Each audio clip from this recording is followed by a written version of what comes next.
മാനന്തവാടി നഗരസഭയിൽ UDF ആഹ്വാനം ചെയ്ത ഹർത്താൽ തുടരുകയാണ്. പഞ്ചാരക്കൊല്ലിയിൽ രാധയുടെ വീട്ടിൽ നിന്നും സുർജിത്ത് അയ്യപ്പത്ത് ചേരുന്നുണ്ട്. കടുവയ്ക്കായുള്ള തെരച്ചിലിന്റെ വിശദാംശങ്ങളുമായി അഭിജിത്ത് മുഴക്കുന്നും ചേരുന്നു. ആദ്യം ഞാൻ സുർജിത്തിലേക്ക് തന്നെ പോകുന്നു. സുർജിത്ത്, അതൊരു വീടിന്റെ വേദനയല്ല, അതൊരു നാടിന്റെ ഒന്നാകെയുള്ള വേദനയാണ്. അല്ലെങ്കിൽ മനുഷ്യരെ സ്നേഹിക്കുന്ന മനസാക്ഷിയുള്ള മനുഷ്യരുടെ ഒന്നാകെയുള്ള വേദനയാണ് രാധ. ഏത് രീതിയിലുള്ള യാത്രയപ്പാണ് നാട് രാധയ്ക്ക് നൽകാൻ ഒരുങ്ങുന്നത്? സുർജിത്ത്. ഹാഷ്മി, നാടൊന്നടങ്കം യാത്രയപ്പ് നൽകുകയാണ് രാധയ്ക്ക്. അതിവൈകാരികമായ സന്ദർഭങ്ങളിലൂടെ ഈ നാട് മുന്നോട്ട് പോകുന്നു. നിരന്തരം വന്യമൃഗശല്യമുള്ള മേഖലയാണ് ഇത് എന്നുള്ളത് നാട്ടുകാർ തന്നെ പറയുന്നുണ്ട്. പലപ്പോഴും എപ്പോഴും ഈ വന്യമൃഗങ്ങൾ തുടർച്ചയായി കാണുന്നൊരവസ്ഥയുണ്ട്. തോട്ടം മേഖലയാണ്, തേയിലത്തോട്ടങ്ങളും കാപ്പിത്തോട്ടങ്ങളും നിറഞ്ഞ പ്രദേശമാണ് ഈ പഞ്ചാരക്കൊല്ലി എന്ന് പറയുന്നത്. ഇവിടെ ഇത്തരത്തിൽ തോട്ടത്തൊഴിലാളികൾ ഉൾപ്പെടെ ഇങ്ങനെ നിരന്തരം കാണുന്ന വന്യമൃഗങ്ങളെ കാണുന്നൊരു പശ്ചാത്തലം കൂടിയുണ്ട്. വനംവകുപ്പ് ഉദ്യോഗസ്ഥർ കാര്യമായ നടപടികൾ എടുക്കുന്നില്ല എന്നുള്ള ആക്ഷേപവും ശക്തമാണത്. അവർ ഉന്നയിച്ച് ഇക്കാര്യത്തിൽ പ്രതിഷേധവുമായി മുന്നോട്ട് വരുന്ന ഒരു സാഹചര്യം കൂടി ഉണ്ടായതുമാണ്. എന്തായാലും ഇപ്പോൾ രാധയ്ക്ക് അന്തിമോപചാരം അർപ്പിക്കാൻ ഈ നാടിൻ്റെ നാനാതുറയിൽ നിന്നും ധാരാളം പേർ ഇവിടേക്ക് എത്തുന്നു എന്നുള്ളതാണ് നമുക്ക് കാണാൻ കഴിയുന്നത്.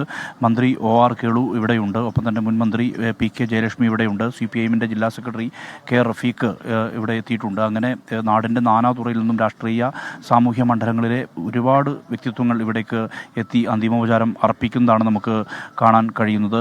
ഇന്നലെ രാവിലെ 8:30 തോട്ടത്തിൽ കാപ്പി പറിക്കാൻ വേണ്ടി പോയതാണ് രാധയെ കൊണ്ട് ചെന്നാക്കിയത് ഭർത്താവ് അച്ചപ്പനാണ്. മോട്ടോർ ബൈക്കിൽ കൊണ്ടു ചെന്നാക്കി തിരിച്ച് അദ്ദേഹം വനംവകുപ്പിലെ താൽക്കാലിക വാച്ചർ കൂടിയാണ്.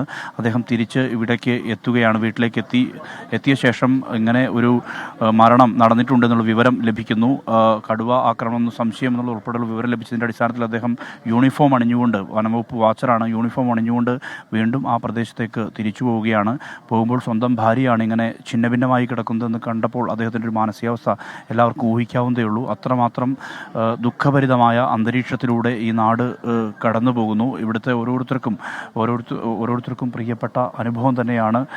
പ്രിയപ്പെട്ട അനുഭവമാണ് രാധയുമായി ബന്ധപ്പെട്ടുണ്ടായിരുന്നത്. അവരുടെ മകളും ഒപ്പം തന്നെ മകൾ അനീഷ, മകൻ അനിൽ ഉൾപ്പെടെയുള്ളവരെല്ലാം തന്നെ ഇവിടേക്ക് വരുന്നു. അന്തിമോപചാരം അർപ്പിക്കാൻ വേണ്ടി ഇവിടേക്ക് എത്തുന്നു. അതൊരു അതിവൈകാരികമായ ഒരു ദുഃഖസാന്ദ്രമായ അന്തരീക്ഷം തളം കെട്ടി നിൽക്കുന്ന ഒരു സ്ഥിതിയാണുള്ളത്. അത് മുഖം പോലും കാണാൻ കഴിയാത്ത വിധത്തിൽ കടുവ ഛിന്നഭിന്നമാക്കിയ ശരീരമായി രാധയുടെ ശരീരം മാറി എന്നുള്ളതാണ്. നേരത്തെ വാഗേരിയിൽ പ്രജീഷ് എന്ന ചെറുപ്പക്കാരനെ കടുവ ആക്രമിച്ച് കൊലപ്പെടുത്തിയ അനുഭവം നമുക്ക് മുന്നിലുണ്ട്. വാഗേരിയിലായിരുന്നു അത് കഴിഞ്ഞ് ഒരു വർഷം തികയുമ്പോൾ ആണ്, ഒരു വർഷം കഴിഞ്ഞ ഒരു കാലം കൂടിയാണിത്. ആ കാലത്താണ് വീണ്ടും മറ്റൊരു കടുവ ആക്രമണം കൂടി ഉണ്ടായിരിക്കുന്നത്. ഈ നാടിനെ സംബന്ധിച്ച് അത്രമാത്രം ദുഃഖമുണ്ട്. ഈ നാട്ടുകാർക്കെല്ലാം തന്നെ അതീവ ദുഃഖമുണ്ട്. ആ ദുഃഖം പ്രകടിപ്പിക്കുകയാണ് അവരുടെ ബന്ധുക്കൾ, ഉറ്റവർ, അവരെല്ലാം തന്നെ അലമുറയിടുന്നതാണ് നമുക്ക് കാണാൻ കഴിയുന്നത്. അത്രമാത്രം സങ്കടത്തോടു കൂടിയുള്ള ഒരു യാത്രയപ്പ് നൽകുന്നു ഈ നാട് രാധയ്ക്ക് എന്നുള്ളതാണ്. ഇതൊരു ഗ്രാമപ്രദേശമാണ്. മാനന്തവാടി നഗരത്തോട് ചേർന്ന് കിടക്കുന്ന തോട്ടങ്ങളുള്ള ഒരു ഗ്രാമപ്രദേശമാണിത്. അതുകൊണ്ട് തന്നെ ആ ഗ്രാമത്തിൽ സംഭവിച്ച അതിദാരുണമായ ഒരു സംഭവം, ആ സംഭവത്തിൻ്റെ വിങ്ങൽ അത് വിട്ടുമാറുന്നില്ല. ഇവിടുത്തെ മനുഷ്യരെ സംബന്ധിച്ചിടത്തോളം അതിവൈകാരികമായ രംഗങ്ങൾക്ക് ഈ മണ്ണ് സാക്ഷ്യം വഹിക്കുന്നു. രാധയുടെ മൃതശരീരം വീടിൻ്റെ മുന്നിൽ കിടത്തിയിരിക്കുന്നു. ഒരു മുഖം പോലും ഇല്ലാത്ത വിധത്തിൽ കടുവയുടെ ആക്രമണത്തിൽ ശരീരം പോലും ഛിന്നഭിന്നമായ അവസ്ഥയിൽ ആണ് മൃതദേഹമുള്ളത്. അതുകൊണ്ട് തന്നെ ഒരു ചിത്രമാണ് ഈ മൃതദേഹം അടക്കം ചെയ്ത പേടകത്തിന് മുകളിൽ ഒട്ടിച്ചിരിക്കുന്നത്. ഒരു ചിത്രം മാത്രമായി മാറുന്നു രാധ എന്നുള്ളതാണ് ഏറ്റവും സങ്കടകരമായ കാര്യം. അത് അതീവ ദുഃഖകരമായ കാര്യമാണ്. ശരീരം പൂർണ്ണമായും ഛിന്നഭിന്നമായ നിലയിലായിരുന്നു എന്നുള്ളത് ആ സമയത്ത് അവിടേക്ക് എത്തിയ ദൃക്സാക്ഷികളായ ഈ നാട്ടുകാരെല്ലാം തന്നെ പറയുന്നുണ്ട്.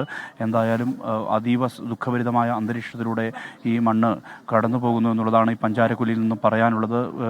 ഒരുപാട് പേർ അന്തിമോപചാരം അർപ്പിക്കാൻ വേണ്ടി ഇവിടേക്ക് എത്തുകയാണ്. ഇന്ന് ഇവിടെ ഹർത്താലാണ്. ഈ SDP-യും അതോടൊപ്പം തന്നെ UDF-ഉം ഒരുപോലെ ഹർത്താൽ പ്രഖ്യാപിച്ചിട്ടുണ്ട്. പലയിടങ്ങളിലും ഈ നിർബന്ധപൂർവം തന്നെ ഈ സർക്കാർ സ്ഥാപനങ്ങളടക്കം അടപ്പിക്കുന്ന നടപടി തുടരുകയാണ്.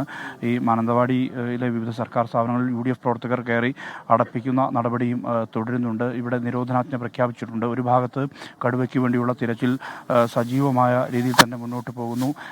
അതായത് ഈ കടുവയെ വനംവകുപ്പിൻ്റെ റഡാറിൽ കടുവ ഉൾപ്പെട്ടിട്ടുണ്ട് എന്നുള്ളത് CCF തന്നെ സ്ഥിരീകരിക്കുന്നുണ്ട്.